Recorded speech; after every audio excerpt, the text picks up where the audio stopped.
listening to the AFTERBUZZ TV network. Now, the largest new media platform on the web and your #1 source for after-show entertainment.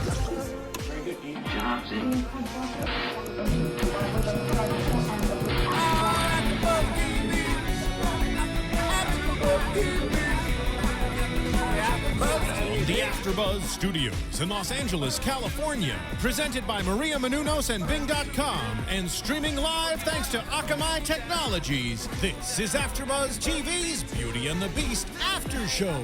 We'll break down tonight's episode and get you all the latest news and gossip. If you'd like to buzz in on tonight's show, you can buzz us at 424-256-1729. That's 424-256-1729. And now, another post-game wrap-up show for your favorite TV show. It's AFTERBUZZ TV's Beauty and the Beast After Show.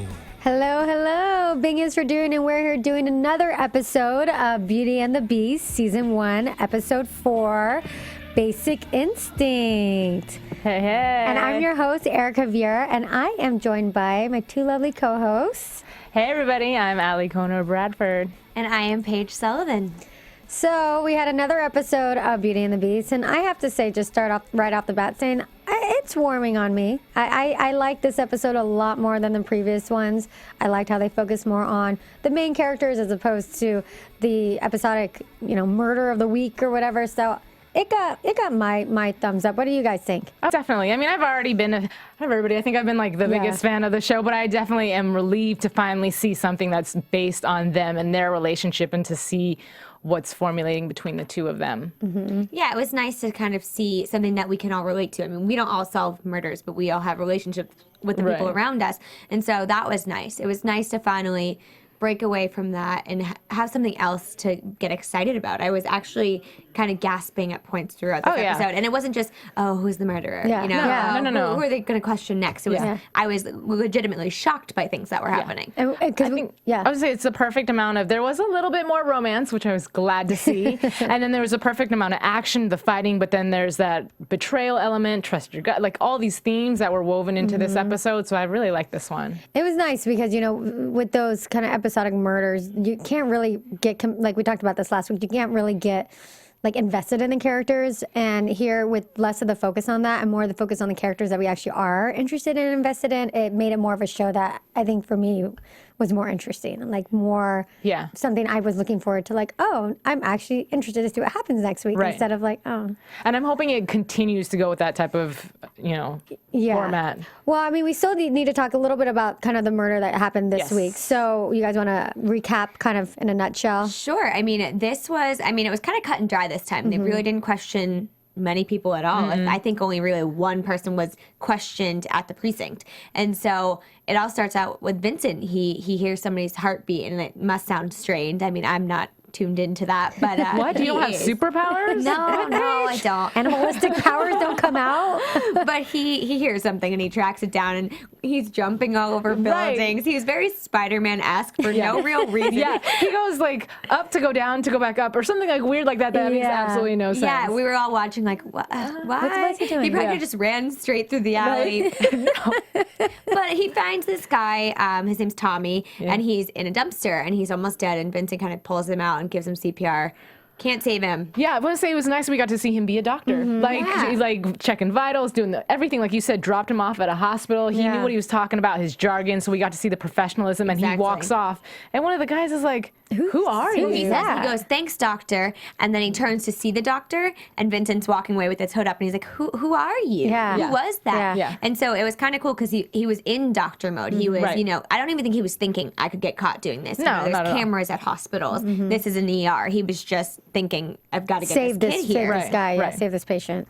So, I mean, it's another ode to the fact that he's really trying to save people. I mean, he says he just stumbles upon it, but why else are you walking around at midnight, around the New York City in the dark alleys? I mean, so this evolves, and we find out who the kid is. He had ADHD problems, which caused him to gamble and get into fights and kind of troublemaker misbehave. kid. And so he was sent to this place for behavioral issues, which turns out to be like a country club, like an equestrian lounge, equestrian club, something strange, very strange. But so he went there and he was reformed, and he was on the payroll, and he was working there, and he was one of the privileged people to play in the polo team, and so you kind of get a picture that he was an outsider in this world, and you find out he was dating the daughter of the owner, and which the mother didn't know. The mother thought she was dating someone else. Nobody knew. Yeah. And she is under the impression that he's doping horses and he's getting into all kinds of trouble. I think that's her made-up story. I think that's her made-up story because really what it was is she wants her daughter to get married to this particular gentleman who has a lot of money because the owner of the equestrian is in debt due to her husband's death in the past. So for her to recover and get more money, her daughter, if she marries this rich guy, the meal ticket. She'll get. But upon finding out that the girl's in love with like the guy from the wrong side of the tracks, she's like, okay, we need to handle that. So you think they made it up? Because I was going back and forth in my head. Because part of it was like I almost felt like she did do it, and that's what she hung her hat on, and like that's going to be the story. That's going to be okay. He's still doing this, so I can kind of take that and like weave it. But no, because.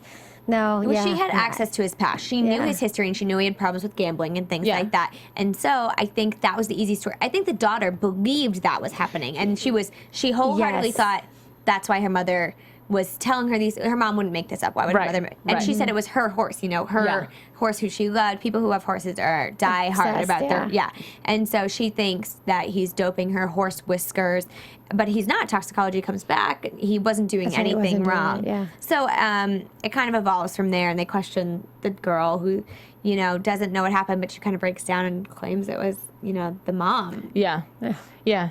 And she felt bad.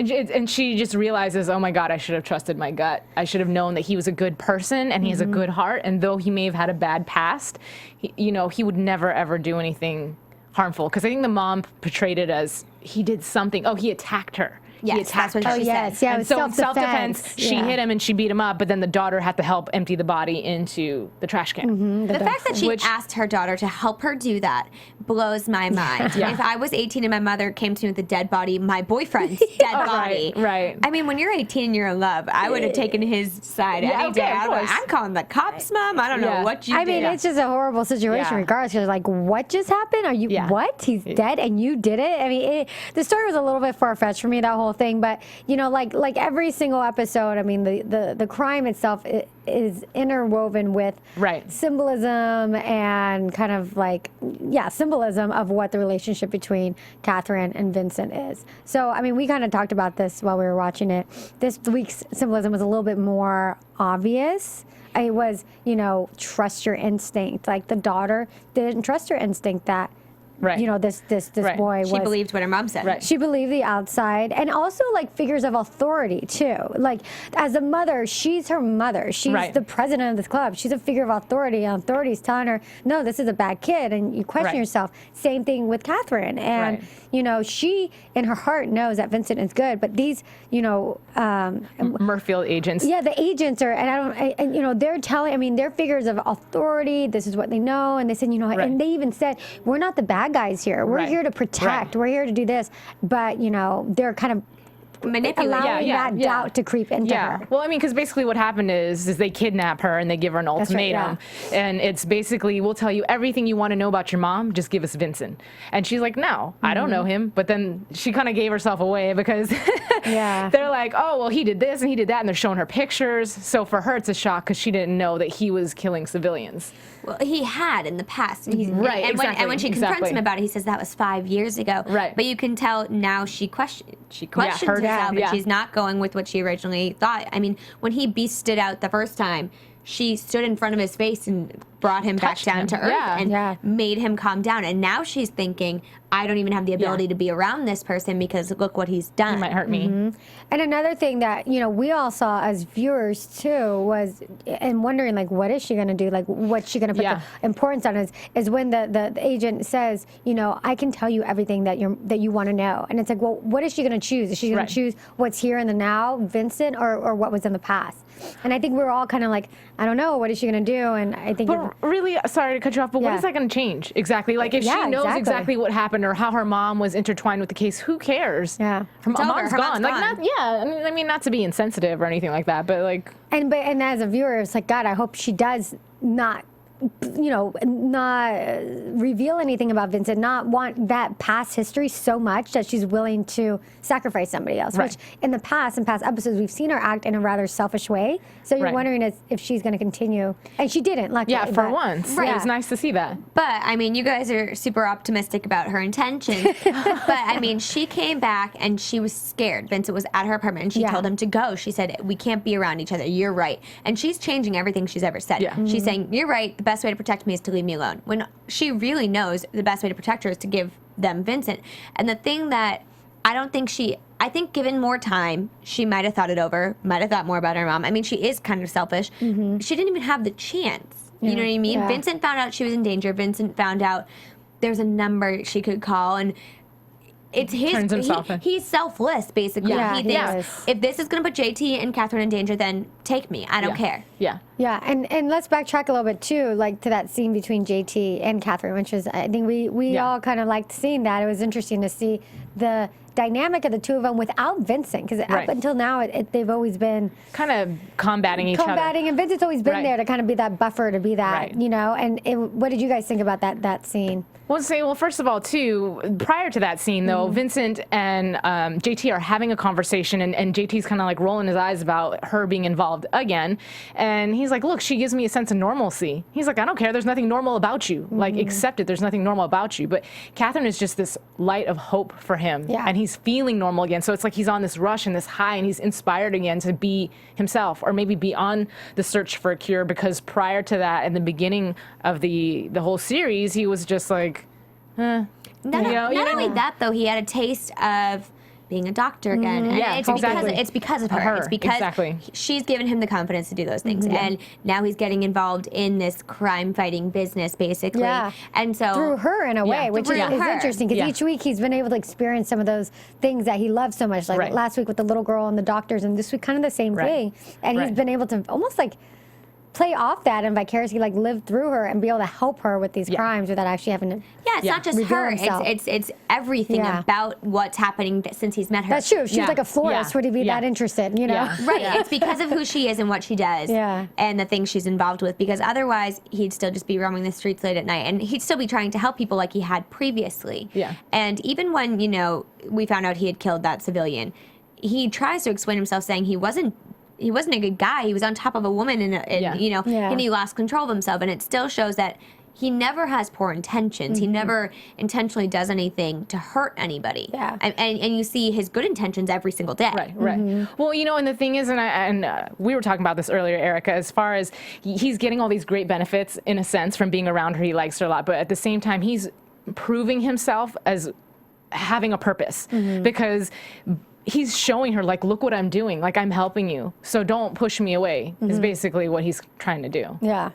Yeah, because if she pushes him away, he's left, back in that warehouse doing nothing. I mean, it must be very hard to know you don't really have much of a future ahead. You can't have a girlfriend. You can't have a family. You can't have a regular job. You can't see your friends besides JT.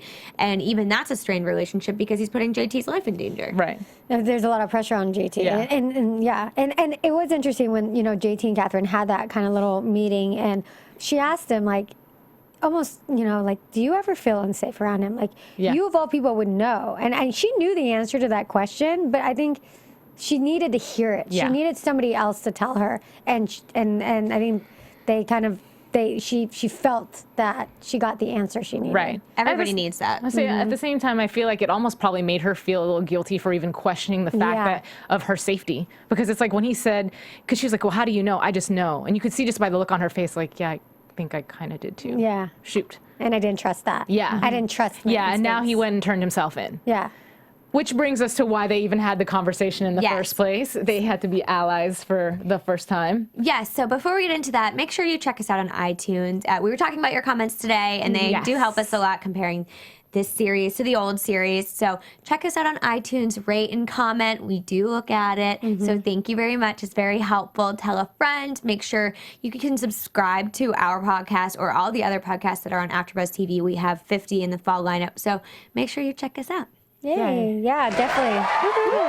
Rate us, comment us. We love that. And tell us what you want to see, or if you have things or questions or anything, we definitely want to address them here on the show. Or your opinions, because this is a new show. Yeah. We're all kind of doing this together. It doesn't have a following like most of the other CW shows. This is brand new. Yeah. So. And I mean, if you want to know anything important, I'm a Sagittarius. I like long locks. I'm just kidding. Anyway. Excuse me. Hold on to whoever's in the sound booth. Anyway, let's get back to the show. Yes, JT and Catherine working together for once. Working together for a single cause. And that's Vincent. And it was interesting to see that dynamic, like we were just mentioning before, like Catherine asking him those questions, and then JT knows. He's smart enough to know too, like, okay, like where she's kind of getting at and all that. So It was good though, but them working together, they find out, first JT's accusing her, you turned him in. You're the reason he's gone. Because he left, and he left his blood there for her. Proof for her of his existence. Proof of his existence. Happened, Because he's going to turn himself in, and he says, goodbye, you can have your lives back now. And he's, once again, being very selfless, and so he's about to turn himself in, and JT attacks Catherine before he finds this note, basically blaming her. Yeah.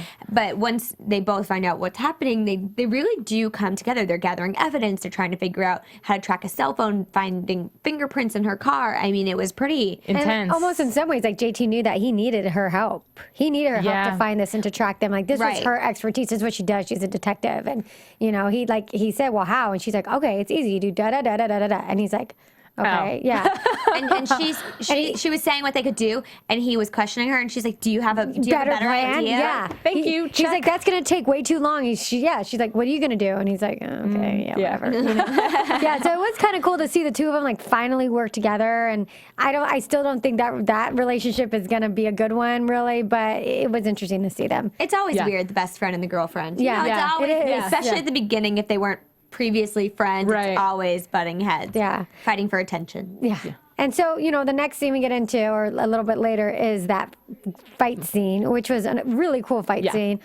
We really saw them kind of going at it, the beasting out a little bit. It's crazy. Yeah, and JT was, it was a pretty cool fight. Well, and the thing is that, I want to call him Jay Ryan for some reason. Vincent, he walks in there very calm, and the thing that triggers him, it's not when Catherine just gets there, but it's like she pulls out her gun and she gets shot at, and as soon as she gets shot at, he's like, rah! Yeah. And I think throughout this whole show, you really see him demonstrating how much he truly does care about her. Not only how much he cares, it's kind of almost like he can control the beast mode, or he has some kind of handle on it, because I think previously, maybe when he was in overseas in war, he didn't have any control. It was just animal instinct. He attacked. But this, it was, when there was a threat towards something he cared about, that's when he did it. Yeah. You haven't seen him do it for no reason. Right. He never just gets, he gets angry, but he calms himself down. This was one of those things, split second, he knew somebody was in danger. Yeah.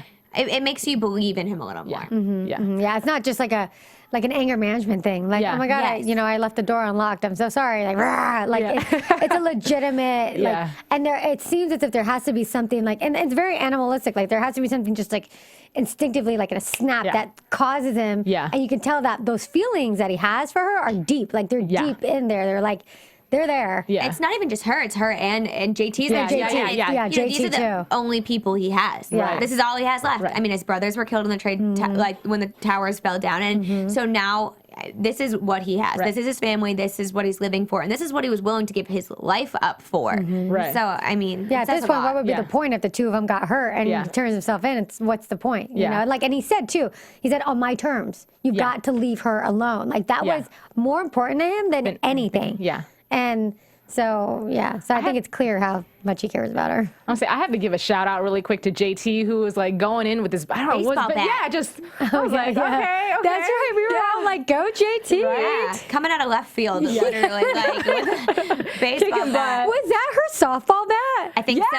That's funny. So that same softball bat that she was absolutely horrible with at the beginning of the episode, that she couldn't hit the ball with, they use that as a weapon. As a weapon to knock out the opponents. How, no offense to JT and his stature and everything about him. But I just don't believe he would run. He's a chemist. I can't see him running after these government officials with baseball bats and knocking them out. I mean, he looked good doing it, but okay, but his best friend's life was in danger. Sometimes that adrenaline rush when somebody you love, somebody you love is in danger, you just like go crazy. Don't think, you just go. It was crazy. They were all doing that at the same time. It was like a rush of I didn't know what was happening. Animal instincts. They all have it. Not just the beast. Even JT has his JT at moments, right? Yeah. He needs a little assistance with a baseball bat, but you know. and you saw more of Catherine's martial arts hand combat. She has a gun, and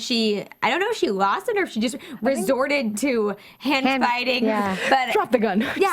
She's always doing. You can tell. You've mentioned before she's trained in this, and she's done it previously in her real life. The actress Kristen's done this, so I think they want to play off of her skills, and they want to show that a lot. Because I feel like every episode she's doing this. Well, but it kind of creates the more realisticness of the character. I mean, technically she should be trained in that if that's her position, so it kind of shows that. Yeah. So I don't know. I think you have to show that. Otherwise, you're like, she's just like little small girl. Like but don't you feel like on most, like I'm on Castle, another show, and the woman who is a detective, she doesn't really fight unless she's being attacked. Maybe she'll punch or something, but she uses her gun most of the time. And in this, I feel like she's never using her gun. Yeah, that's true. I mean, that's a good point. I mean, we all know cops. So I could tell you they cannot physically fight somebody. I don't know. That's a good point. Yeah, that's a good point. Yeah. I don't know. But I think they play it up, and I mean, it makes the show a lot more exciting. It's exciting to see somebody with a baseball bat, somebody fighting in the beast. So with that fight, I mean, they got rid of that, their opponents per se, and now they're kind of out of the picture. So now I'm wondering, like in the future, so what's going to be that bad guy? What's going to be that? I think that there's a whole slew of Murfield agents. That's just one small department. And as soon as word gets back, I mean, obviously those guys are missing. They're going to look for them. And I know that Vincent had mentioned that he was going to clean up the mess. Don't know what that cleanup entails. But obviously when they don't report back, more people are coming out. And he mentions, yes, these are some people, but there's more people, who will come for me. But the difference is the guy who was there after Vincent this time said, they don't know about Catherine. I'm the only one who knows about Catherine because she's an officer and she was questioning who you were. Nobody else knows she knows you. Nobody else knows she's involved. How would that look on me? And now this is where you have to start thinking, is that true? Does nobody really know she exists and that she knows where Vincent is? Or was he bluffing? Right. Because he could be telling the truth. He could really have been covering his back and making sure that there wasn't pressure on him for some girl finding out Vincent's alive. Right. Especially when she's part of it because her mother was killed because of it. But I mean, even if some new people come along, they're going to find out she's around anyways. Yeah. Like, I think they just will because Vincent's in 2 seconds, because he's in her life. He's connected to her now. Yeah. I mean, and the reason, I think if she hadn't been so nosy, this wouldn't have been such a big issue. I mean, she's scoping it out on the web, going into government databases. Like, come on, at work girl. too, at her like work computer, not even like some random like internet cafe. Like, really, come on, you're a detective. Like, be smarter than that. Be smarter, girlfriend. Well, she's learned her lesson now. So I mean, hopefully, I think this does give us a break. I think this gives us a break for 1 or 2 episodes. Somehow. I think so too. I think they're going to focus. It looks like, well, we can talk about it in predictions, but I think they'll be focused on other areas of the relationship. And then you're right. I think it's going to give us a little bit break and then it's going to come back.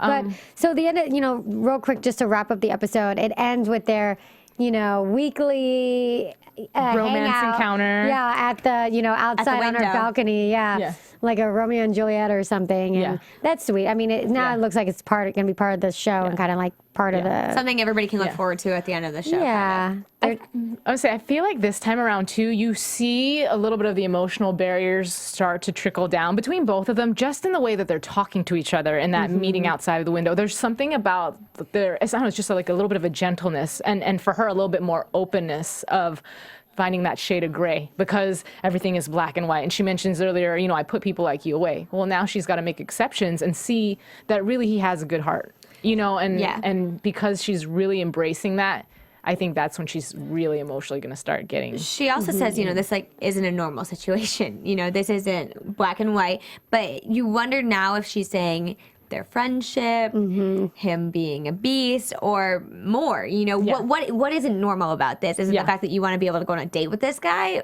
Yeah. And like you said in predictions, we'll talk about it more, but it seems to be evolving towards that way. Yeah, because I mean, so far they haven't have they kissed? No. So they haven't kissed or anything. So there hasn't even talk about that though. Yeah, there hasn't really been any kind of like putting it out there thing. Yeah. You know, like I like to call it like, you know, in the real world, a DTR, defining the relationship. Like there's no like they haven't said it. Yeah.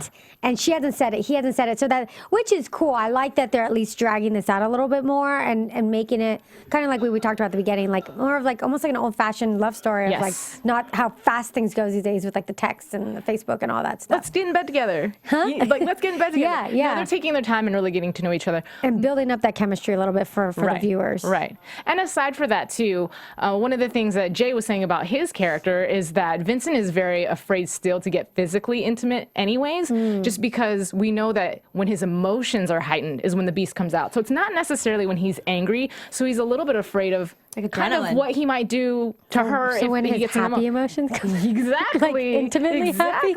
Intensity. But he was saying, think of it as the equivalent of the first time a guy and a girl get together, and the guy in his mind is like, I don't know, I hope I can get it up. He's like, that's the same mentality that Vincent has about like getting physical with her and beasting out. Oh, yeah. That's awesome. Interesting. Okay. That's funny. That's a funny way. I didn't think about it. It reminds me a lot of, you know, like the sci-fi thing. When you watch a show like Vampire Diaries, which is on before this, I'm sure a lot of those fans are watching this show as well. You know, when a vampire has sex, it's super intense and everything's heightened. And Vincent is the same. All his senses are heightened. So, I mean, I can only imagine what rolling in the hay would do for us. Right. I was gonna say, did anybody like light bulb Twilight much? Yeah. No, that's what I was thinking with that whole Twilight thing. It's like it's a little too similar for me. It's similar. Well, I mean, it's like, you know, procreating with something not human. I mean, that's you should have said it like it happens every day. You know, I mean, it's vampire, beast. Imagine the baby, like a baby that beasts out. I'd be like, can't deal with Don't change his diaper. As long as it doesn't beast out, I think that baby would be pretty good looking. But let's, you know, hopefully it won't beast out. Yes. But this is us being really girly right now. Yeah, I know. Okay, sorry guys. Well, I'm pretty sure everybody watching this show is pretty girly. Not everybody, but most of the people watching this show are pretty girly. Yeah. But if you aren't that girly and you're not into this Beauty and the Beast show, you can check us out at AfterBuzzTV.com. We have 50 shows this fall. There's so much in our lineup: crime, fashion shows like you guys do, America's Next Top Model, reality shows, everything you can think of, more romance if you're looking for it. So check us out. I know I'm on Heart of Dixie and Castle, so you can check me out there. And you're also on another show. So. I'm on America's Next Top Model with Erika, which we have a special broadcast tomorrow. We'll be interviewing Victoria Henley, the most recent eliminated and most interesting modelescent from ATM. So and TM. Yeah, so for those of you that watch the show, then you know what we mean by we're interviewing Victoria. She's quite the very interesting character, And I'm also on Jersey Shore, which is right before this. And one thing to add to that, to what Paige said, is that if there's a show that we're not doing and you guys want, let us know. I mean, we're here to do the shows for you guys. So if there's something you're like, hey, do this show, we listen to that. We want to cater to the listeners and what you guys want. So definitely reach out to us, comment. 5 stars. Yes. All right. So now we've got a little bit of news and gossip. AfterBuzz TV News. Okay, Alikona, what do you got for us? So I got a couple things for you. First things first, if any of you guys are True Blood fans, Kelly Overton is going to be guest starring coming up pretty soon. She's going to be a medical student, and she's going to be connecting with Evan, which we were talking about that earlier, via online. So we might see some romance in that department, which is interesting because Tess, for this whole episode, thought that Catherine was like undercover hanging out with him, but... Well, he's a ladies' man, supposedly. That's what Catherine keeps calling him. Oh, he's a player. He's a player. So I'd like to see the player play because I haven't seen him yet. Like he hasn't done anything. Right. My other piece of kind of news, if you will, is that we're going to see JT start to really be inspired by the relationship between Vincent and Kat, and he might even start dating, is what we hear. His own Mrs. JT? Yeah. At the chemistry lab? Right, probably a student. Ooh, now that's scandal. Yeah. That'd be cool. He doesn't get out much. No, he doesn't. Yeah, or fellow teacher. Yeah. Chemist. Chemist, They yeah. could work together on an antidote. Yeah. There you go. Oh, There that's you a good go. one. Or maybe Yeah. somebody that like reminds him of Catherine's mom, like the same kind of. Oh my I don't know. We're going deep here. We're really trying. But so that's it? my news and gossip, and then getting right. into predictions. I mean, that kind of ruined the prediction. Well, Your AfterBuzz Spoiler alert, but it's okay.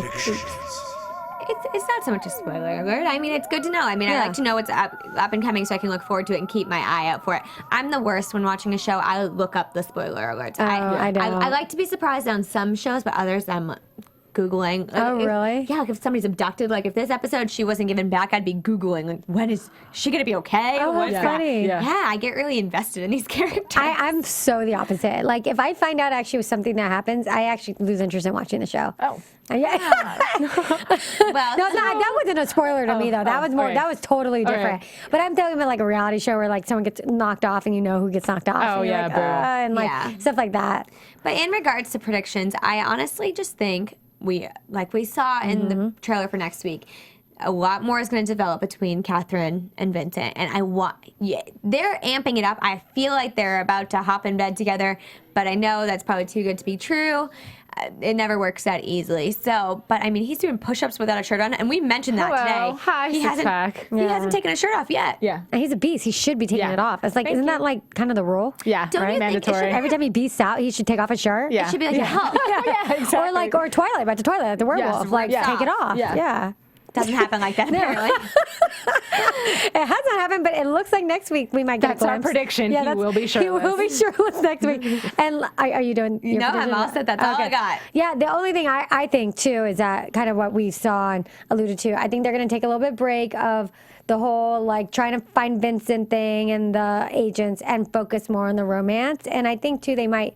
I could see them intertwining some of the other characters in their romance lives. So maybe Yeah, alluding yeah. to, like, Or what you said. Tess. I want to see the sister. And Tess, like, the sister, yeah. Tess, like, I'd like to see something maybe with her and JT. So I think they're going to kind of create, like, a little bit, like, expand on that for the other characters also. I hope so. I like when they do that. I do too.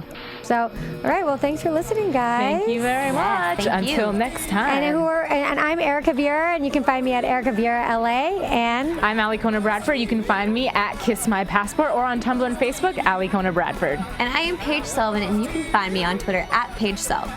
thank you guys for listening. From Bing.com, executive producers Maria Menounos, Kevin Undergaro, Phil Svitek, and the entire AfterBuzz TV staff. We would like to thank you for listening to the AfterBuzz TV network. To watch or listen to other after shows and post comments or questions, be sure to visit AfterBuzzTV.com. I'm Sir Richard Wentworth, and this has been a presentation of AfterBuzz TV. Buzz you later. The views expressed herein are those of the hosts only and do not necessarily reflect the views of AfterBuzz TV or its owners or principals.